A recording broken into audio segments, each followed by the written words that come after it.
ఇద్దరు ప్రతి సమయం ప్రతి సందర్భంలో కూడా మేమే అధికార పార్టీ అన్నట్టుగా కాంగ్రెస్, మేమే ప్రధాన ప్రతిపక్షం అన్నట్టుగా బీఆర్ఎస్ రెండు కూడా ఒకరినొకరిని విమర్శించుకుంటూ కాలం వెలుబుస్తూ ఉన్నారు. మరి ప్రజల్ని నమ్మించడానికి ప్రయత్నం చేస్తూ ఉన్నారు. కానీ ఒక్కసారి ఈ సంవత్సర కాలంలో కాంగ్రెస్ పార్టీ పరిపాలించినటువంటి తీరు, తీసుకున్న నిర్ణయాలు, చేస్తున్న పనులు, అదే రకంగా బీఆర్ఎస్ కూడా అధికారంలోకి వచ్చినప్పుడు మొదటి సంవత్సరం చేసినటువంటి ఒక పనులు, అంశాలు పరిశీలిస్తే బీఆర్ఎస్ యొక్క బాటలోనే, బీఆర్ఎస్ యొక్క అడుగులోనే, బీఆర్ఎస్ యొక్క ఆలోచనలోనే కాంగ్రెస్ పార్టీ ముందుకెళ్తున్నట్టుగా చాలా స్పష్టంగా ప్రతి సందర్భం, ప్రతి సన్నివేశం, ప్రతి సంఘటనలో కూడా కనబడుతున్నటువంటి దృశ్యాలని చెప్పని నేను పేర్కొంటా ఉన్నా. ఇది ఇలా ఉంటే ఒకరినొకరు విమర్శించుకుంటున్నారు, ప్రశ్నించుకుంటున్నారు. ముఖ్యంగా మనం కనుక ఆలోచన చేస్తే వాళ్ళు సకల జనుల సర్వే అన్నారు బీఆర్ఎస్ వాళ్ళు, వీళ్ళు కాస్త తేడాతో కులగణన అని చెప్పని అన్నారు. అప్పుడు బీఆర్ఎస్ వాళ్ళు కూడా ఇందిరమ్మ ఇళ్లపైన విచారణ జరిపిస్తాం, దోషులని శిక్షిస్తాం, జైల్లో పెట్టడం ఖాయం కాంగ్రెస్ నాయకులు అని చెప్పని కేసీఆర్ మాట్లాడుతూ వచ్చాడు. ఆ రకంగా విచారణ అని చెప్పని అన్నాడు. ఇప్పుడు కూడా రేవంత్ రెడ్డి సేమ్ అదే వ్యవహారం. ఫోన్ ట్యాపింగ్ కేసులో ఖచ్చితంగా లోపలికి పోతారు, ఎవరిని వదిలిపెట్టేది లేదు, ఎక్కడి కూడా తక్కువగా ఉండవు అన్నట్టుగా వ్యవహారం చేశారు. ఇకపోతే నోటుకి ఓటు కేసులో కూడా అప్పుడు కేసీఆర్ అలాగే దొరికారు దొంగలు, లోపలికి పోవటం ఖాయం, ఎట్టి పరిస్థితుల్లో కూడా వదిలిపెట్టేది లేదు అన్నట్టుగా మాట్లాడారు. కాళేశ్వరం కుంగింది, మరి అదే రకంగా కారకులు ఎవరో తెలిసింది, కాంట్రాక్టర్లను వదిలిపెట్టాం, విచారణ వేస్తాం, వెనకాలన్నటువంటి మంత్రులైనా ముఖ్యమంత్రులైనా లోపలేయటం ఖాయమని చెప్పని రేవంత్ రెడ్డి మాట్లాడాడు. డ్రగ్స్ విషయంలో కూడా అంతే. అప్పుడు కేసీఆర్, ఇప్పుడు రేవంత్ రెడ్డి కూడా డ్రగ్స్ విషయంలో అంతే. అప్పుడు మియాపూర్ భూముల విషయంలో అంతే. ఇప్పుడు జరుగుతున్నటువంటి భూముల యొక్క వ్యవహారం విషయంలో కూడా రేవంత్ అంతే. అప్పుడు వేసిన విచారణ సంఘాలు ఏమైనాయో మనందరికి కూడా తెలుసు, నయ్యం కేసుతో సహా. ఇప్పుడు వేసినటువంటి యొక్క విచారణ సంఘాలు ఏ రకంగా నత్తనడక నడుస్తూ కాలం వెలుబుచ్చుతూ ఎట్లా దాటేయడానికి ప్రయత్నం చేస్తున్నారన్నది కూడా మనకు కనబడతా ఉంది. ఇకపోతే అప్పుల విషయంలో కేసీఆర్ అదే పందా, అప్పులు అలాగే తీసుకొచ్చి రాష్ట్రాన్ని నడపాలని చూశాడు. రేవంత్ రెడ్డి అదే వ్యవహారం, అప్పులు అలాగే చేస్తూ పోయాడు, ప్రభుత్వాన్ని నడపాలని ఈయన చూస్తూ వచ్చాడు.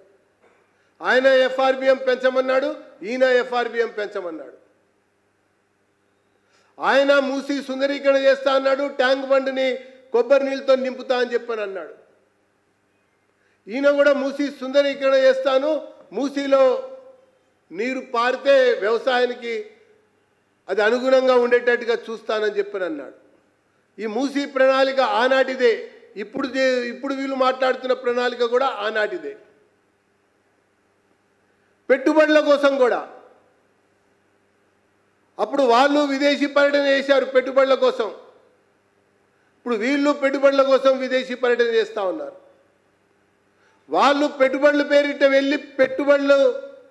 వెళ్ళి వీళ్ళు సొంతంగా పెట్టుబడులు పెట్టొచ్చారు. ఇప్పుడు వీళ్ళు కూడా అదే రకంగా మరి పెట్టుబడుల పేరిట వెళ్ళటం, వీళ్ళు చేస్తున్న వ్యవహారం కూడా అదే విషయం. ఇకపోతే ప్రతి అంశంలో కూడా అప్పుడు ఫిరాయింపు ప్రోత్సహించి టీడీపీ ఎమ్మెల్యేకి మంత్రి పదవి ఇచ్చారు. ఇప్పుడు కూడా ఫిరాయింపు ప్రోత్సహించి బీఆర్ఎస్ ఎమ్మెల్యేకి కాంగ్రెస్ గుర్తుపై ఎంపీ టికెట్ ఇచ్చారు.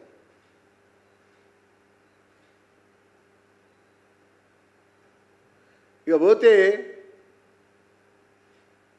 పాలన పరిపాలన మొత్తంలో కూడా ఇద్దరిది ఒకటే పందా అయినప్పుడు, అదే రకంగా వ్యవహరిస్తున్నప్పుడు ఎవరిని నమ్మించడం కొరకు వీళ్ళు ఈ రకంగా విమర్శించుకుంటున్నారు అనేది ప్రజలకి వీళ్ళిద్దరు బ్రతుకులు కూడా చాలా స్పష్టంగా మేము బట్టబయలు చేయదలుచుకున్నామని చెప్పని నేను పేర్కొంటా ఉన్నా.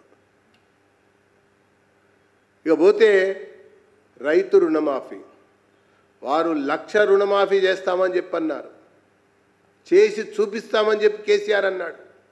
ఈయన 2,00,000 రూపాయల రుణమాఫీ 100 రోజుల్లో చేస్తామని చెప్పని ఒట్టు మీద ఒట్టు పెట్టి గట్టెక్కినట్టుగా వ్యవహారం చేశాడు.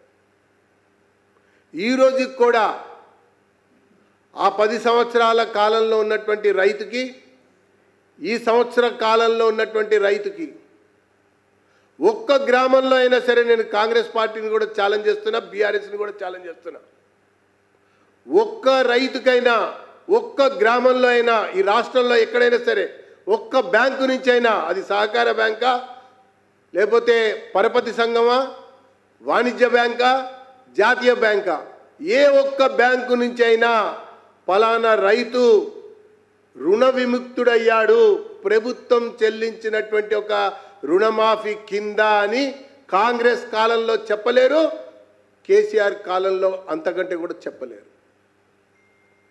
అంటే మోసగించడంలో ఒకరిని మించినటువంటి ఒకరుగా వ్యవహారం చేస్తూ వస్తూ ఉన్నారు. అప్పుడు కూడా అంతే, అయ్యప్ప సొసైటీకి సంబంధించినటువంటి కట్టడాలని కూలగొట్టడంలో కేసీఆర్ మొదటి సంవత్సరంలోనే చాలా వేగంగా ముందుకెళ్ళాడు. ఆ తర్వాత అన్నీ కూడా సక్రమం అయిపోయినాయి కట్టడాలు. ఇప్పుడు కూడా రేవంత్ మొదటి కాలంలోనే అక్రమ కట్టడాలంటూ కూలగొట్టం ప్రారంభిస్తున్నామని చెప్పంటూ వీటిని కూడా సక్రమం చేసేస్తూ ఉన్నాడు. ఇక అప్పుడు కే ట్యాక్స్ ఉంది, ఇప్పుడు ఆర్ ట్యాక్స్ ఉంది. అప్పుడున్న ముఖ్యమంత్రి ఫామ్ హౌస్లో ఉండి పరిపాలన చేస్తూ వచ్చాడు. ఇప్పుడున్న ముఖ్యమంత్రి ఢిల్లీలో కూర్చుని పరిపాలన చేస్తూ ఉన్నాడు. అసలు వీళ్ళిద్దరి మధ్య ఏం తేడా ఉందని విమర్శించుకుంటున్నారు. అదే ప్రణాళిక, అదే ఆలోచన, అదే సమాలోచన, దాని కొనసాగింపుగానే వీళ్ళ అడుగులకు మడుగులెత్తుతూ వాళ్ళు వేసిన బాటలోనే పయనిస్తున్నటువంటి పార్టీ కాంగ్రెస్ ప్రభుత్వం అని చెప్పని నేను పేర్కొంటా ఉన్నా. అందుకనే రాహుల్ గాంధీకి లెఫ్ట్ ఐ కేసీఆర్ అయితే రైట్ ఐ రేవంత్ రెడ్డిలా వ్యవహరిస్తూ ఇద్దరు కలిసి ఆ రకంగా నడుస్తున్నటువంటి వ్యవహారం చాలా స్పష్టంగా కనబడ్డదని చెప్పని నేను పేర్కొంటా ఉన్నా. ఇక పోతే ఆదానికి సంబంధించినటువంటి డొనేషన్ని మేము తిరస్కరించాము. ఆదానితో మా ఒప్పందాలు ఇలా ఉన్నాయి, అప్పుడు మీ ఒప్పందాలు ఇలా ఉన్నాయి అని చెప్పని ప్రెస్ కాన్ఫరెన్స్లు పెట్టి ఇద్దరు కూడా మాట్లాడారు. ఆదాని యొక్క డొనేషన్ని తిరస్కరించారు. మరి రేవంత్ రెడ్డి గారు కాళేశ్వరం కుంగటానికి కారణమైనటువంటి కాంట్రాక్టర్, కాళేశ్వరం కొట్టుకుపోవటానికి కారకులైనటువంటి కాంట్రాక్టర్లు, అంటే ఈ తెలంగాణ రాష్ట్రంలో తెలంగాణ ఖజానాతో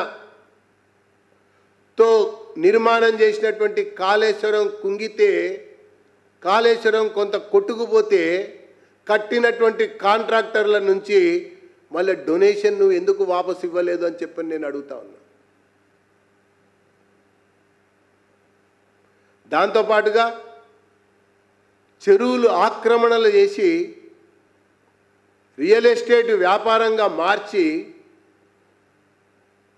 కోట్ల రూపాయల వ్యాపారం చేసినటువంటి ఒక బిల్డర్లు ఆక్రమణదారులని, అక్రమ కట్టడాలని హైడ్రా చెప్పంగా కూడా,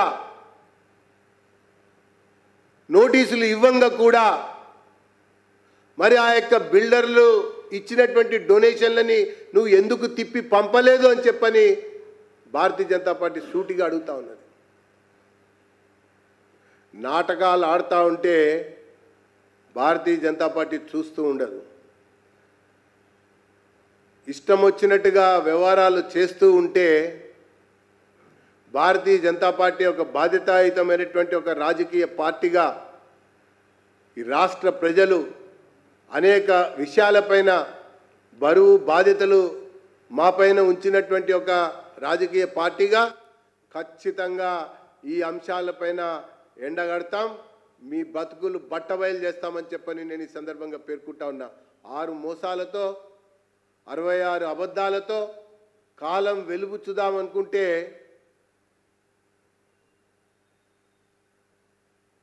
అంత సునాయాసంగా నిన్ను వదిలిపెడతారనుకుంటే పొరపాటు.